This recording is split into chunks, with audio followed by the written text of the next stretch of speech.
doctor Gastón Alarcón, exministro de la Corte Suprema de Justicia, sugiere una revisión integral de la estructura judicial del Ecuador para así lograr una eficiente administración. Escuchemos brevemente sus declaraciones.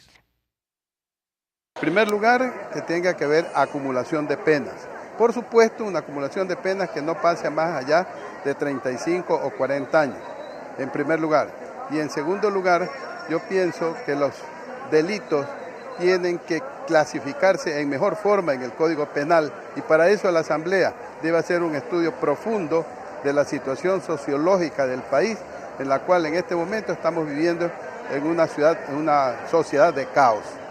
Yo pienso, y por la experiencia en la Corte Suprema que tuve, creo que es necesario que se revise totalmente la estructura de la función judicial. Por supuesto, pues no puedo coincidir con el cambio que se hizo de 31 ministros de la Suprema a 21 y la eliminación de una cantidad de atribuciones que tenía la Corte Suprema. Ahora la Corte Suprema la Corte Nacional está en un segundo plano y el primer plano está para el Consejo de la Judicatura. Yo pienso que es necesario la revisión de esto, y por otro lado, no es posible que el Consejo de la Judicatura siga manteniendo en el país casi el 50% de judiciales designados, como se dice vulgarmente, a dedo, es decir, que no son titulares. La titularidad le da responsabilidad al funcionario y no el hecho de ser eventual es lo que le hace que en un momento dado, no estando seguro del cargo que desempeña, pueda cometer algún error, por decirlo menos.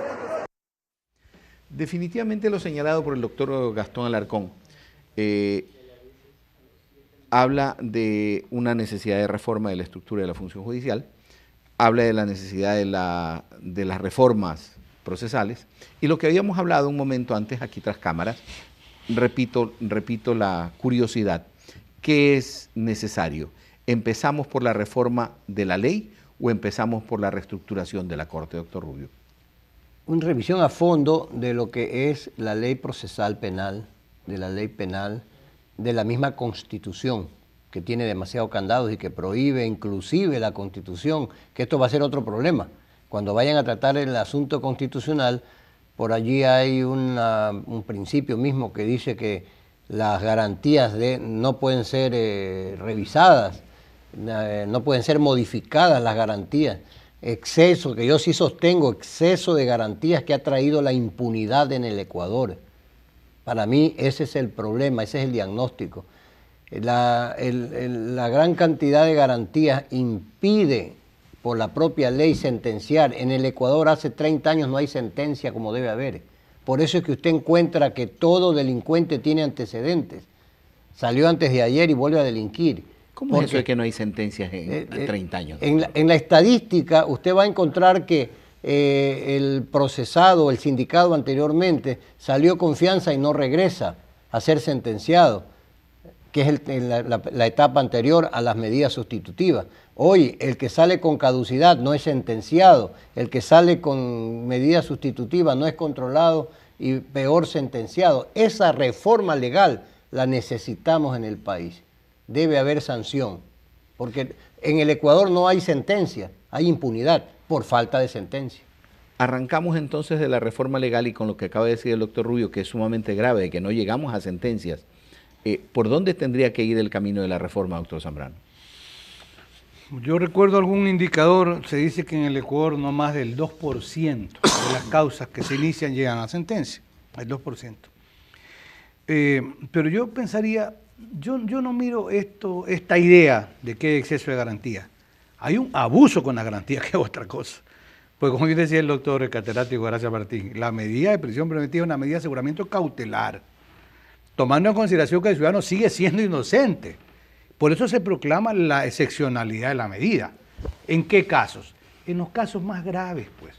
La Constitución, yo creo que allí, el 77 de la Constitución nos dice, el juez siempre podrá disponer los sustitutivos. Sí, es verdad, pero dice para qué sirve la prisión preventiva, que nosotros en política criminal hemos examinado, y dice, asegurar la comparecencia, que se evita la fuga.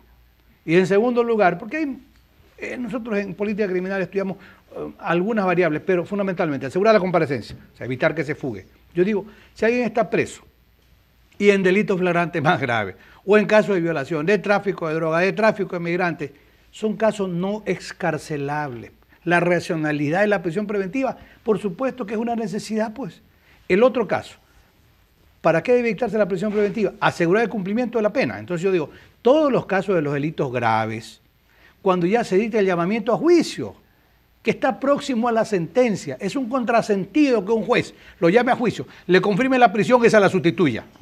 Como dice mi amigo Zaffaroni y Argentina, sería un pendejo si regresa, pues. Lo que dice Rubio es cierto, no viene. El juez no debe utilizar allí el sustitutivo. Yo sostengo en uno de mis trabajos recientes que en el Ecuador hay un abuso con los sustitutivos. No es que son malos los sustitutivos, son humanitarios para los casos menores. Los casos más graves no debe haber sustitución.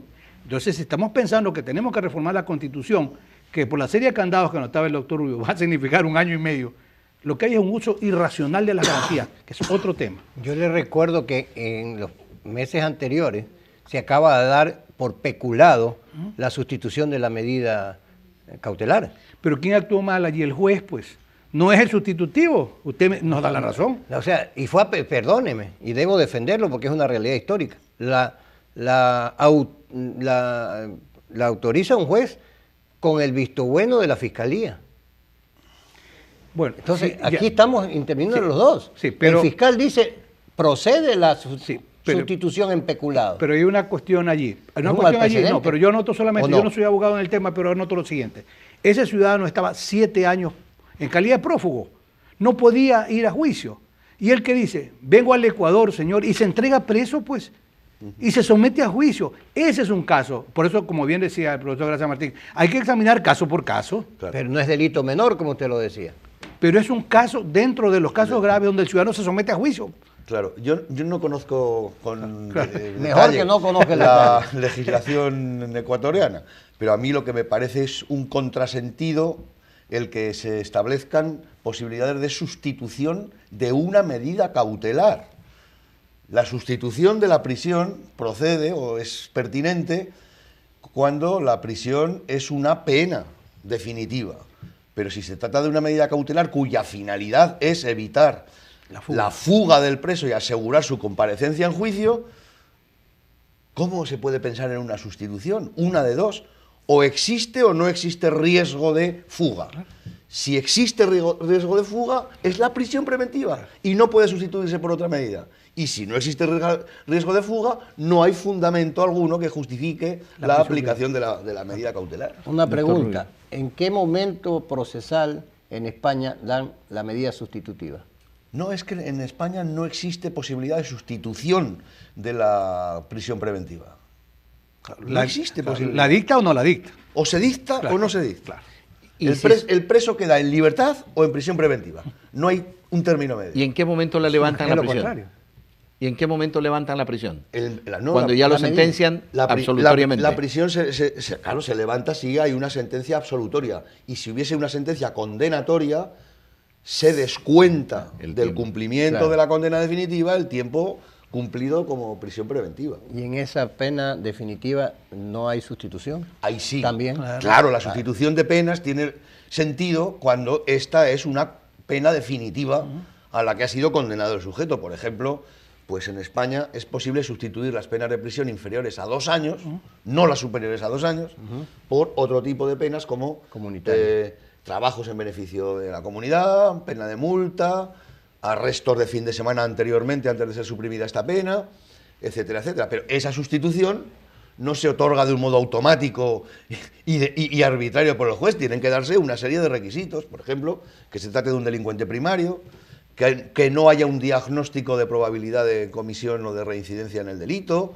que haya asegurado la responsabilidad civil derivada del delito. O sea, tienen que darse una serie de requisitos para que pueda procederse a la sustitución e incluso a la suspensión de la ejecución de la pena. El concepto es diferente, ¿ah? El concepto es totalmente diferente. ¿Qué piensan ustedes? Recordemos que en el 98 la Constitución ya prevé en el 24, en esta garantía del debido proceso, la sustitución de las penas privativas de libertad. Pero querido profesor, en 12 años en el Ecuador no existe sustitución de la pena privativa de libertad, sino de la prisión preventiva. Entonces yo digo un contrasentido, le digo a mis alumnos, ¿qué pasa? Un ciudadano que tiene X edad, ¿verdad? Allí le aplican el sustitutivo, vas envejeciendo, cuando lo condenan ya es mayor de edad, desde el punto de vista hasta humanitario, ¿verdad? Es terrible. Entonces, ese ciudadano ya no tiene derecho al sustitutivo de la pena, Claro. ¿verdad? Sino solamente de la prisión preventiva. Entonces, ¿qué hace el ciudadano? No comparece. Claro. Que me van a condenar, dice, ya no tengo sustitutivo, le dice el abogado si conoce algo del tema. No hay cómo sustituir la pena. Le dice. No. Entonces yo no me presento. Doctor Rubio, su apreciación sobre esta consideración totalmente diferente al sistema que manejamos en el Ecuador, ¿sería posible acá? Bueno, tenemos el privilegio de que en este set de la Universidad Católica estén dos científicos del derecho, y usted está viendo lo que ocurre, que son ellos, que lo que ocurre con el Ecuador. O sea, es una cosa totalmente diferente a lo que se está dando en Europa y en todos los principios constitucionales. Es decir, acá hay una sustitución a la prisión preventiva, cuando allá se da a la pena impuesta.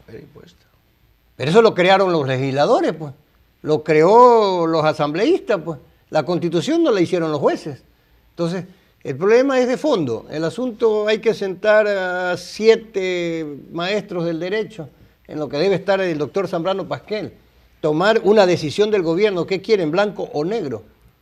Y reformar las leyes. El asunto está en las leyes. El tema de la modificación procesal penal en España, ¿qué tiempo tiene? ¿Hace qué tiempo que se realizó la modificación del sistema procesal penal? Bueno, ¿20 años, 30 años? Bueno, no, el sistema acusatorio lo tenemos en España desde el siglo XIX. Y de hecho la ley de enjuiciamiento criminal española es de 1888, no ha habido una ley de enjuiciamiento criminal nueva, digamos, moderna, sino que ha sido una ley adaptada con el curso de los tiempos a las necesidades de cada momento, ¿no?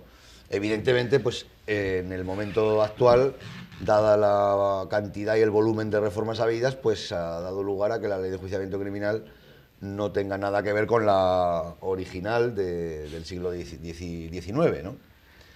Pero hoy en España pues se puede decir que tenemos unos sistemas procesales adecuados a los principios y a las garantías que establece nuestra Constitución. Dentro de los principios de garantía constitucional que se manejan en España, un poco similares a los que se manejan acá en el Ecuador, ¿cómo se logró no insertar este tema de entrar a evitar que la gente esté detenida previamente al juicio?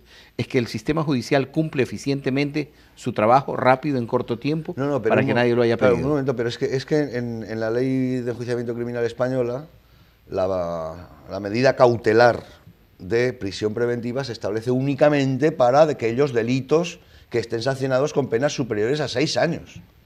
De manera que los delitos que están penados con una sanción inferior a ese tiempo no pueden ser objeto de medida cautelar de prisión preventiva. O sea, quien ha cometido un delito con pena inferior a 6 años no puede ser sometido a prisión preventiva. ¿Qué les parece a ustedes? ¿Qué opinan rápidamente? Ahí funciona la idea de la gravedad del delito. El principio de proporcionalidad, Claro, porque si no liquidamos al Estado de Derecho. O sea, aquí tenemos que ser consecuentes. ¿Queremos Estado de Derecho o Estado de policía? Y miren, la discusión... Y el Estado de Derecho es Estado de garantías. Exacto. Y ese es un buen ejemplo.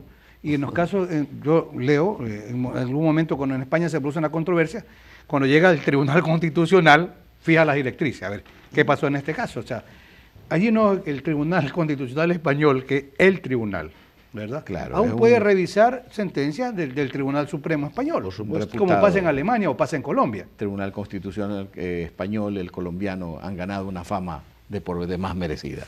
Sin duda. Entramos a una última pausa en Mesa de Análisis en la actualidad y regresamos con las conclusiones de este programa. No se vayan porque estamos llegando, parece, a sitios que pueden servir de guía para este grave problema que vive nuestro país. Volvemos.